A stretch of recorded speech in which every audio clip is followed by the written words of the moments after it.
Joe, baby, listen, give me a break. What do you expect me to dig up 1,500 clams between now and midnight? You had time. Why didn't you get it? Well, I tried. I tried every place. So you didn't try hard enough. Look, Joe, give me a week. I'll make it good in a week. You've had a week. I know I've had a week already, but Joe, look. Okay, get it. By tomorrow night. Sure. Sure, Joe. Tomorrow night. My place. Your place. 9:30. 9:30. Have it, understand? Yeah, I'll have it.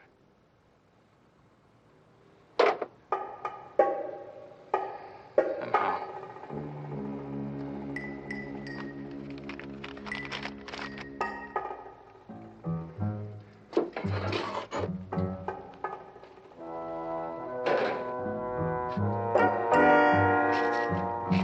Hey, where do you think you're going? I'm sorry.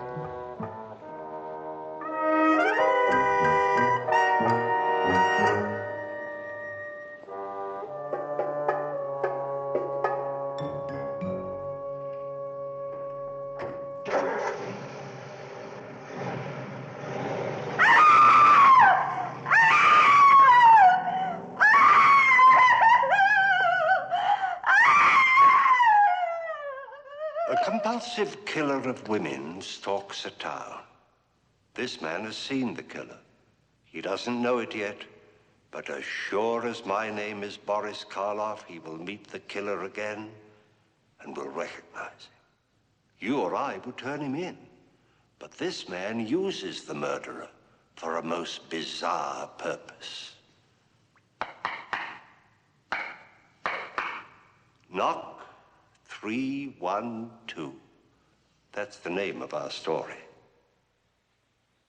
And our principal players are Mr. Joe Maross, Miss Beverly Garland, Mr. Charles Aidman, and Mr. Warren Oates. Knock 312. That friendly knock will cause a lovely woman to open a door with terrifying consequences.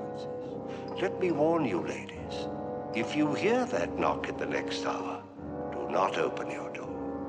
Just sit there and enjoy the tingling suspense of this thriller.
After 5.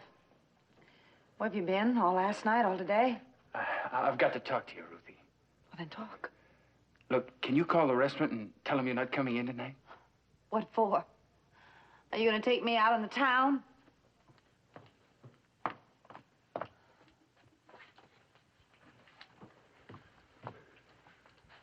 Ruthie, all last night and all the day, I've been trying to get that money. You've got to help me out, Ruthie. I told you, Ray, over and over, I can't. You mean you won't? You've got that savings account of yours, $4,000. Yes, that's right. I've got it right here. That's my money, Ray. I worked hard for it for years. Now, you're not going to get any of it, not anymore.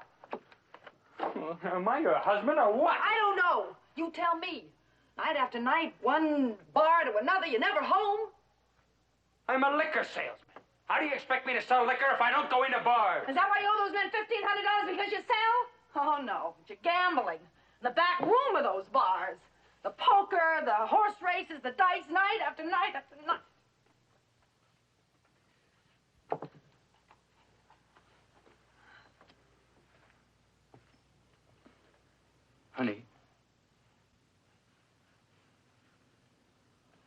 scared, Ruthie. You don't know these guys, Joey Bedell and the others. If I don't pay up by tonight, 9:30, well, it might be kind of rough. Oh, Ray. You've lied to me so often. Ruthie, if you've ever believed me in my life, believe me now. You've got to. These guys are going to kill me. For $1,500. Gamblers like these? They're not kidding this time. Honey, believe me. I believed you before, and what happened? It went right down the drain. I'm sorry. I just can't believe you anymore. Ruthie. I'm not going to give you the money, Ray. I never thought I had the courage to say that. But I don't believe you anymore. Not now, not for months. There was over $6,000 in that banking account, and I've dipped into it for you over and over again.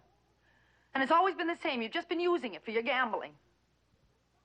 Well, there's just got to be an end to it. Somewhere there's just got to be a stopping point. Ruthie, listen.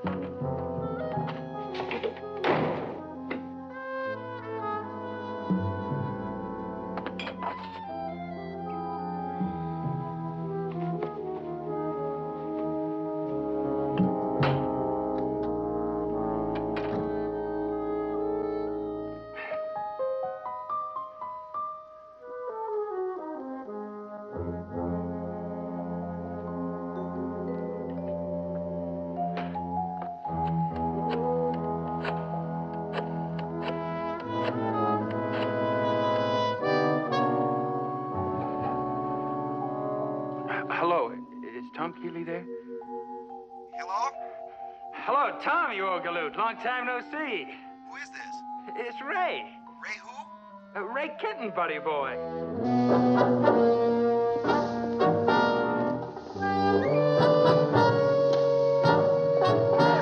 Benny! Oh. Benny, you scared me. What are you doing here? Well, I had to wait for you, Mrs. Kenton, but I didn't want anybody to see me. You had to wait for me. What for, Benny? The police. You got to take me to them. Oh, Benny. You got to take me to them, Mrs. Kenton. Is it because of the newspapers today? You got to turn me in. You got to tell them who I really am. If you tell them, they'll believe you. Come on, Benny, let's go over here and sit down. Oh, business is great. But they're a couple of days late, and I was wondering if you could see your way clear to, How much do you need? 1,500. Oh, I can't make it to the bank by 3. Yeah, but this is Friday. The banks are open till 6. Look, Ray, I can't. You understand. Yeah. Sure. I hope you don't mind. Well, no, of course not. No problem. I just thought I'd take a little pressure off the old valve, you know? You understand, of course. I hope you don't mind. No problem. Give my love to Julie. And the lousy, rotten kids. Benny, listen, every time this has happened, you try to turn yourself in, and it's never you. It's like somebody trying to punish themselves for something they didn't do. But I did. 4 women. The newspapers said the woman had dark hair under her fingernails. There's been 4 women, and each one of them has been attacked at night, right? Now, what time do you get to your newsstand at night? 6? And what time do you leave? 2? Well, you see, I know that, the police know it, Mr. Kenton knows it, and 100 other men who buy their newspapers from you. Every time one of these killings have happened, Benny, you've been at your newsstand. Have you talked to Dr. Masterson lately? Why not? You won't believe that I'm the one that did it. I don't think he likes me. You like me, Benny? Oh, yeah. I wouldn't let nothing happen to you, Mrs. Kenton. Well, then believe me, you couldn't hurt anybody. You just don't have it in you. Benny, I've got to go. I'm going to be late for work. Goodbye, Ben.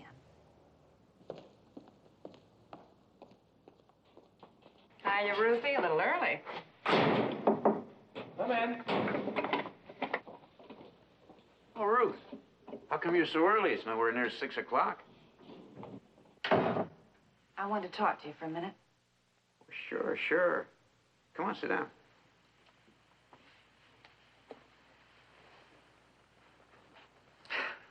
It's Ray. Same trouble? Money? I turned him down again, but this time I'm not so sure I should have. Why not? Well, there was something about him, something genuinely scared. He said the men he owes this to will hurt him in some way if he doesn't pay the money. This Joe Bedell. Do you want to give him the money? I don't know. I just don't want him hurt. You're a very loyal person, Ruth. Maybe it's just that I don't like to admit that I'm licked George. After all, I've been married to Ray for 8 years, and 8 years. And I've just seen him go down and down, down. Somehow I just can't help blaming myself.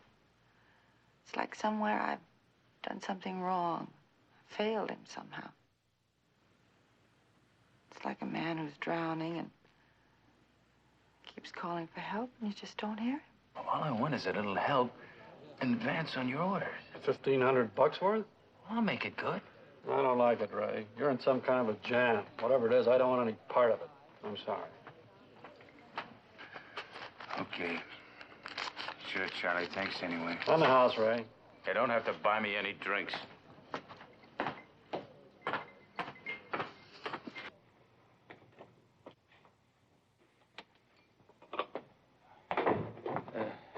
Excuse me, miss. Would you mind telling Ruth Kenton to step outside a minute, please? I'm her husband. Oh, sure. Thank you.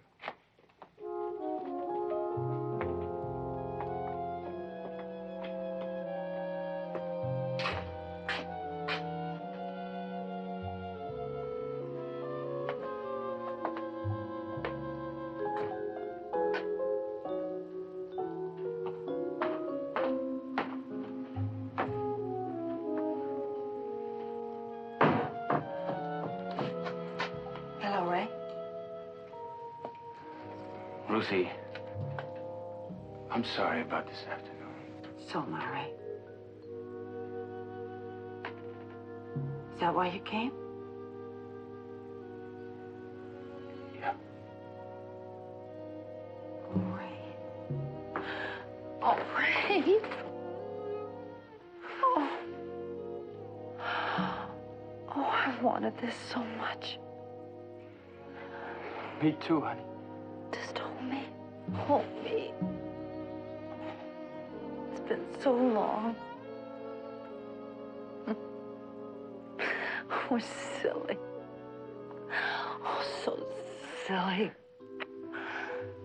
Fighting the way we do and tearing into each other. Yeah. It's just this money thing. That's the only thing between us. If I didn't have that on my mind... Oh, Ruthie, remember how it used to be? If it weren't for this one thing, it could be like that again. I promise. Ray, tell me one thing. Just one thing. Do you love me? Why? Oh, wait a minute. I want you to think first. Think of this year and the last 2 years. Think of all the mean things I've said and done, and then tell me. Do you, Ray? I worship you. Oh.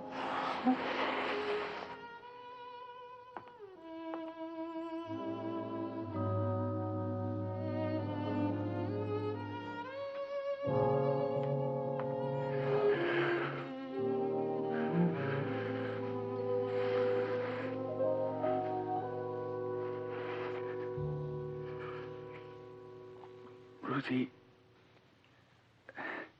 about the money, I've been thinking. Yes, Ray. Well, I know how you feel about that savings account of yours. I mean, having a guy like me for a husband, it gives you a feeling of security. Ray. No, don't apologize. I agree. You're entitled to a feeling of security, and that bank account gives it to you. Well, I've gotten into this trouble, and I've figured a way you can help me. And at the same time, not touch a penny of your savings account. How's that, Ray? You can borrow the $1,500. Borrow it and pay it back a little at a time. Who am I going to borrow it from? George. I can't do a thing like that, Ray. Well, why not? He's stuck on you. We both know that. You ask him and he'll give it. He'd give you anything you'd ask for. No. Now, I need it, Ruth. Those men will kill me. Look, I'm not going to give it to you now or ever from him. You've got to help me, Ruth. Look, you didn't come here to tell me you were sorry. You were just pretending, using me the way you always do. Now, let me go. You're going to help me, do you understand? Stop it. You're going to ask George.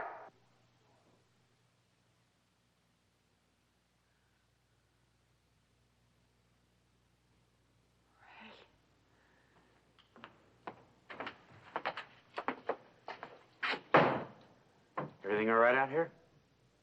Yes. George, Ray just came to say goodbye. For good.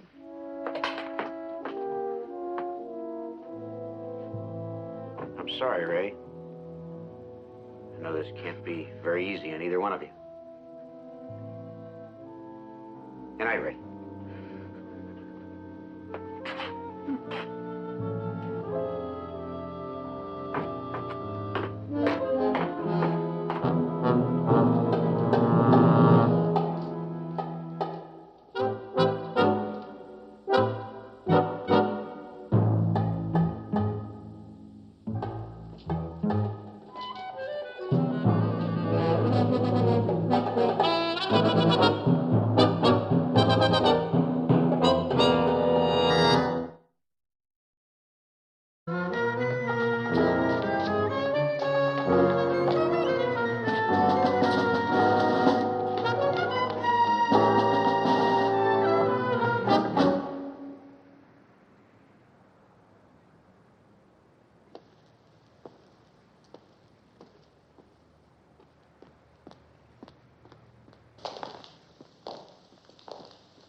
Boy, got the money? No. I tried. Look, first thing in the morning. Well, I'll tell you what we're gonna do, Ray boy. We're gonna give you till tomorrow night, okay? Thank you. But we're gonna have to have something in return. You owe us $3,000 now, Ray boy. Okay? Okay.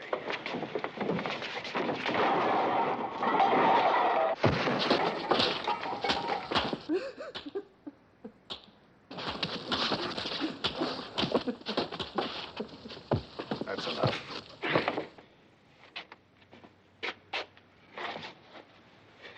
Now, that's just to make sure you have the money tomorrow night. You don't have the money tomorrow night, you're dead.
You're in my place, Mr. Kenton.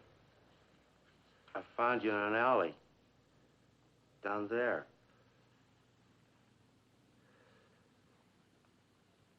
You sick or something, Mr. Kenton? Yeah, Benny, I was sick. I was going to have some soup, Mr. Kenton. Will you want some? No, thanks, Benny. You go ahead.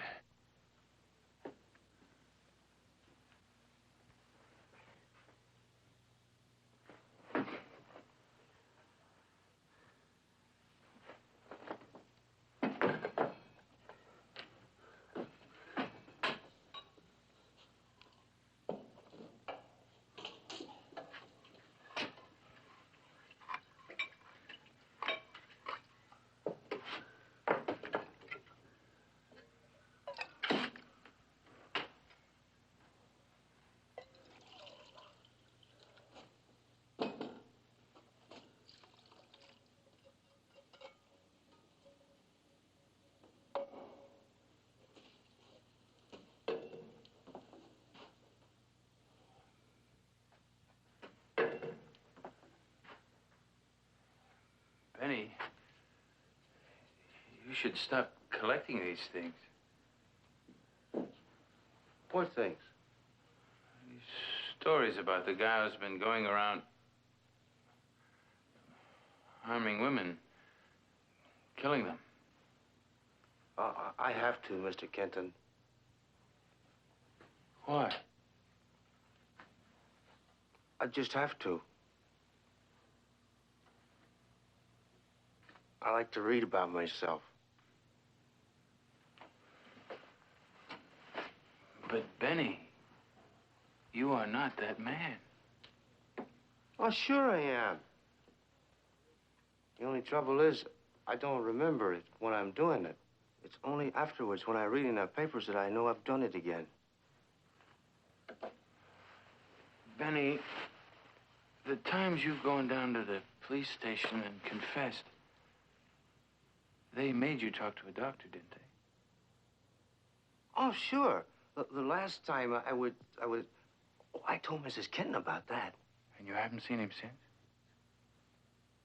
No. He won't believe me neither. Oh, look, Mr. Kenton. Did you read in the newspaper? No. I've been too busy all day, Benny. Well, it happened last night, about 11 o'clock. See here, at the corner of First and Bower.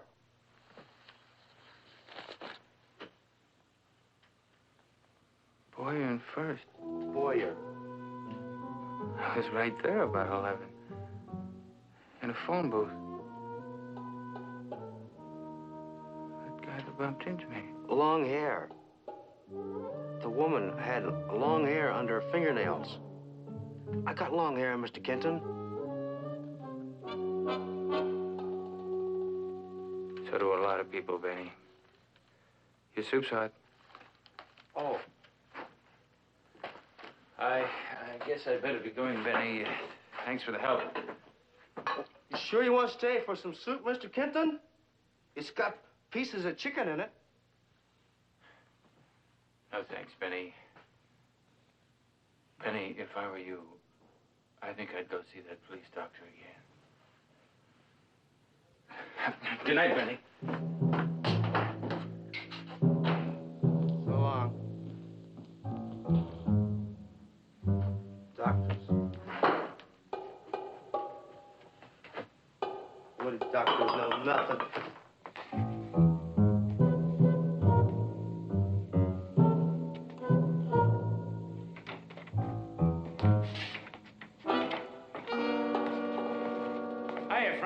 Long time no see. Sorry. Frank's not here anymore. Oh. Oh, where's he working now? Frank came into a little dough. His old man passed on. Well, look, he and I used to be real good buddies. You know where I can reach him tonight? Call information in Honolulu. Frank's moved to Honolulu.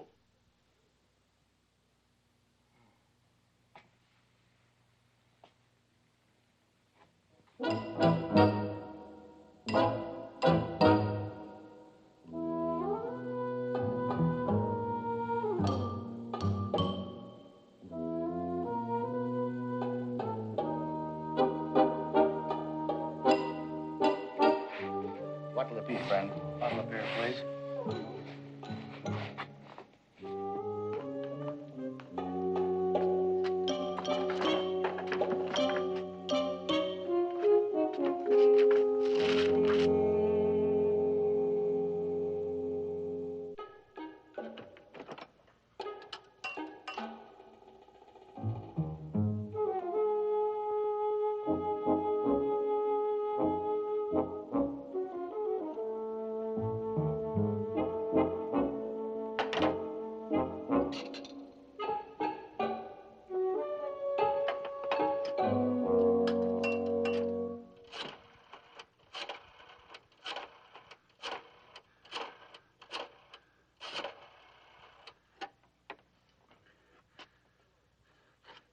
Hello, is Joe Bedell there? Who's this? Ray Kenton. Joe here. Hello, Joey. Listen, this is Ray. Yeah? Look, Joe, about that money. What about it? Joe, you've got to believe me. I'm going to get the money, but it's going to take a few days. How many? 3 or 4. What's the gimmick? You've got to call off your boys. Is this another stall? Joe, believe me, I can guarantee it. It's a sure thing. From where? My wife's savings account. I heard that before. I'm going to get it, I tell you. All of it. Okay, 3 days. Thanks, Jody. You're a real pal.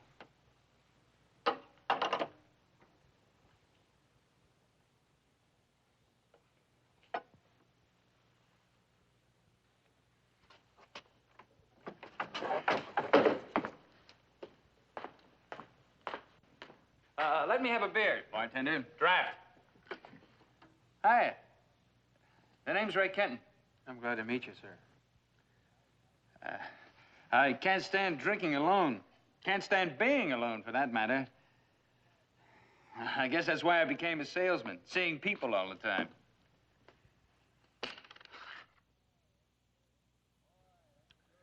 Boy, that sure hits the spot.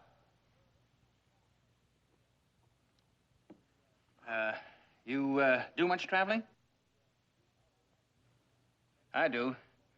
That's one of the nice things about my kind of work. You move around, you see the country.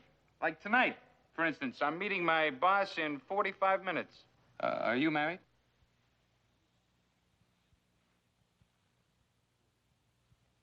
No, sir. Well, then maybe you wouldn't understand how I feel. I've got the greatest little wife. Sometimes I think I ought to have my head examined, leaving a doll like that alone. See what I mean? She's 10 times prettier than that photograph. She's beautiful. Yes, sir. Sweetest little wife in town. And I've got to leave her all alone.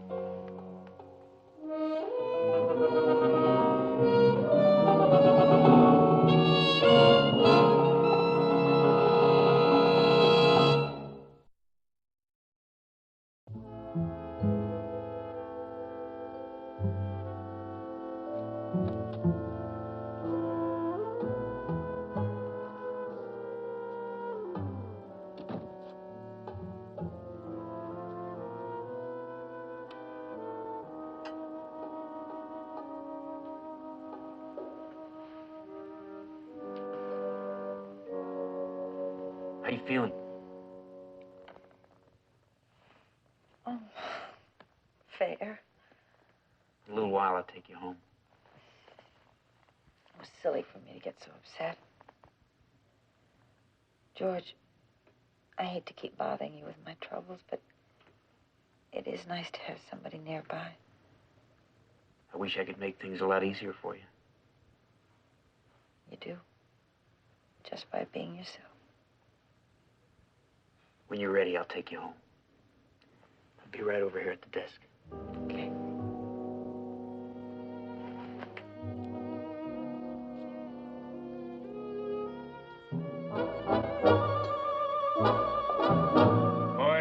like that make a guy worry.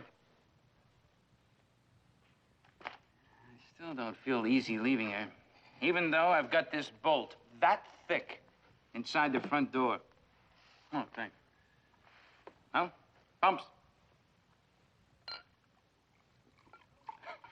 You know, it's kind of clever, this signal we have. You see, when I come home unexpected, there's this signal we have, so Ruthie will know it's me and opens up.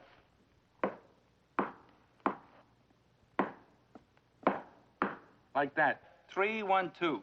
And she said to me, you can't forget that one. It's our address. 312 Covington. And you know what happened the first time I tried it? I forgot it. 312. Boy, she razzed me about that one for weeks. She kept saying to me, what's the matter with you? You're away from home so much you can't even remember your own address. Well, I've got to be going. May I buy you a beer in return? Oh, no thanks. I'll finish this one. My boss will be here in 5 minutes. He usually tries to get through the city traffic pretty fast. Thanks again, Mr. Kenton. Ray Kenton. Sure, Bud. See you around, maybe.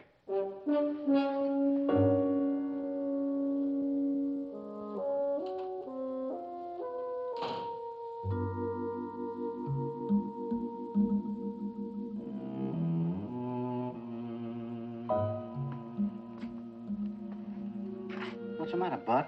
Anything wrong? Give me a double whiskey, neat.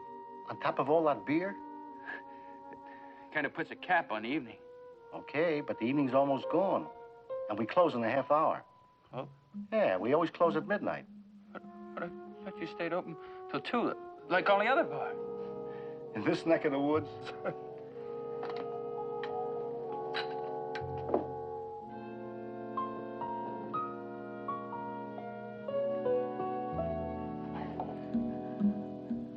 I gotta have an alibi. I gotta be somewhere with those people.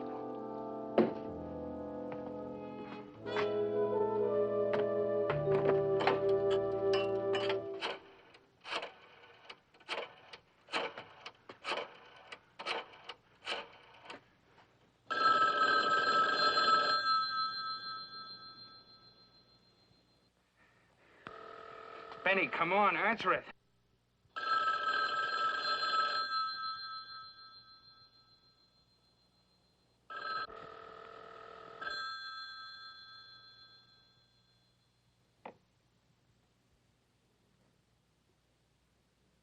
Hello? Benny, listen, this is Mr. Kenton. Look, I've been thinking it over about your being that guy. What guy? The one who's been doing the killings. Now, I think you better go down to the police station and confess again. Can you get down there in 15 minutes? Yeah, sure, Mr. Kenton. But they don't believe me. Now, look. Copy down this number. GU31... No. G. No, G. GU31127. Oh, GU31127. Yeah, that's right. Now, when you get down there, tell them to call me here right away, and I'll come down. I'll make them believe you're the one. Now, read that number back to me. Okay. GU31127. That's right. Now, are you sure you can make it down there in 15 minutes? Be sure you do. And tell them to call me here right away, before this place closes up. You understand? Yeah, Mr. Kenton. Okay.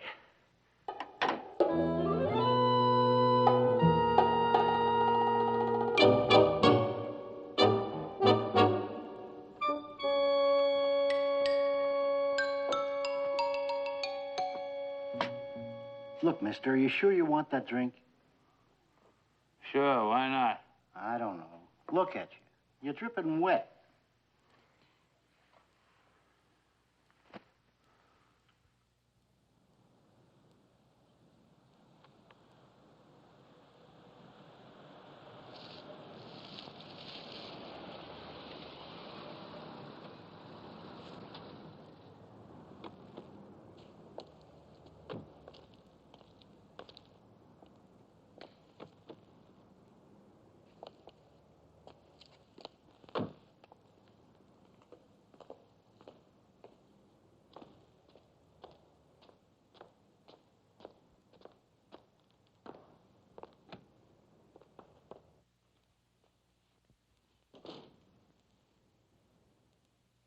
Ruth, Yes? I'm worried about you. You sure you're going to be all right? Sure. I wish. What do you wish, George? I wish you were a lot happier. Good night. Good night, George.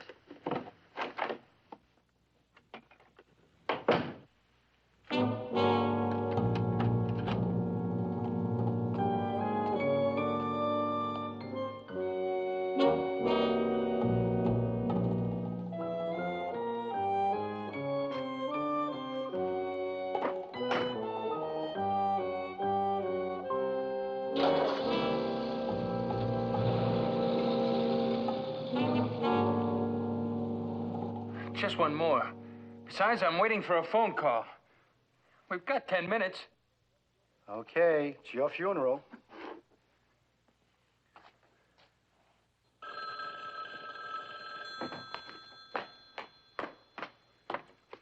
Hello? Ray Kenton, please. This is Ray Kenton. This is the police. Benny said to call you. Oh, well, I've been expecting your call. I knew Benny was coming down. Could you come down and verify this? Sure, I could come right down. Sorry to trouble you. No trouble at all. My wife and I are very fond of Benny. That was my call. I gotta go. Don't you want this? No, thanks. Keep the change. Brother, of all the kooks.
Gentlemen, how do you do, Captain? I'm Ray Kenton. How do you do?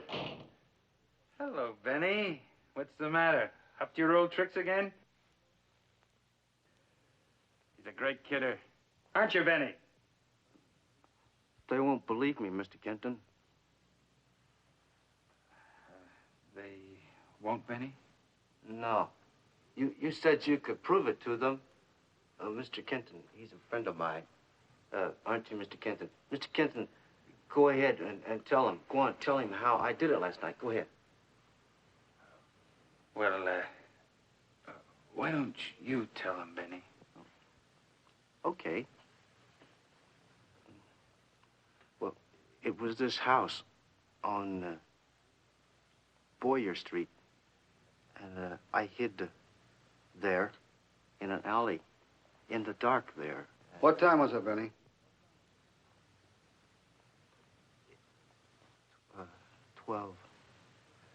12:35. That's what time it was. It's 12:35. That's what time it was.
That's the way I did it.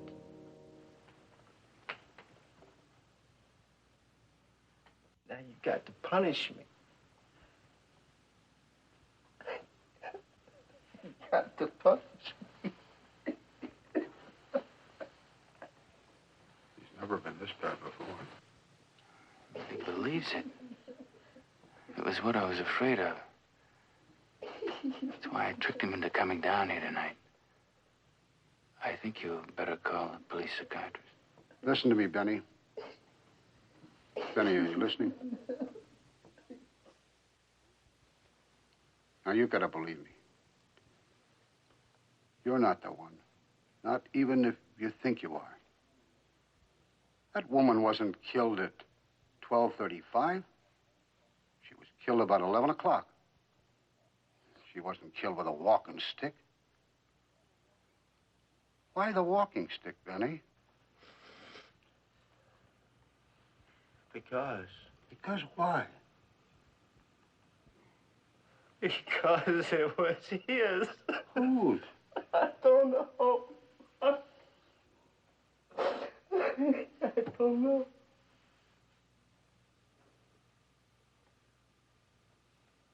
But I took it.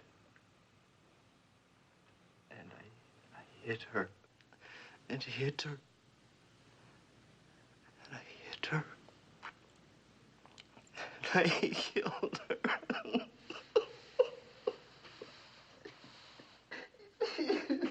I think you're right. I'll call the doctor. I'll stay in here with Benny.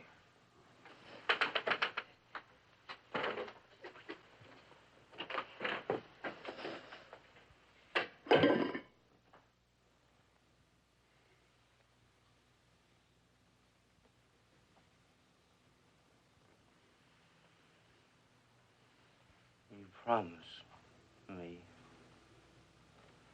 Mr. Kenton, you was my friend. You said you was going to help me. Listen, this is the best thing for you. You lied to me. For your own good. Now, calm down. I did it. I did it. I did it. I killed her. Shut up. That woman was strangled to death with a silk stocking.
Had nothing to do with it. Now will you shut up?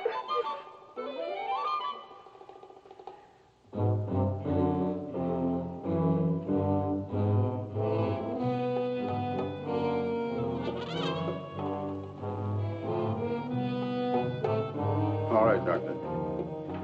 No, he's all right. Perfectly harmless. You know how Benny is.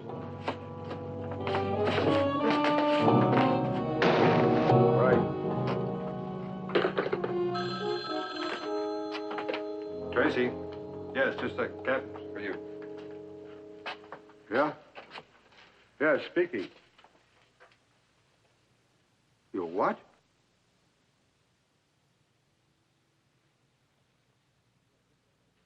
Yeah, just a second. Lee, check with Lieutenant Klein.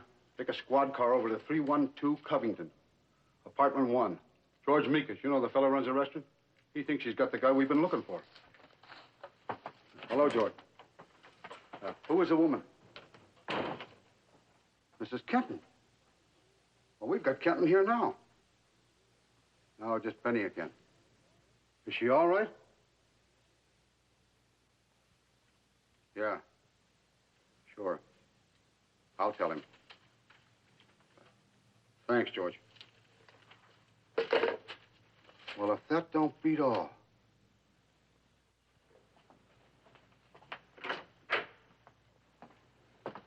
Mr. Kenton, I just got a call from your house. It's about your wife. Now, there's no need to be...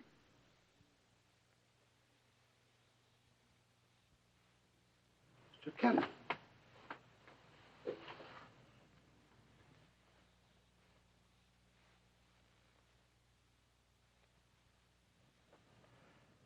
Now I bet you believe me.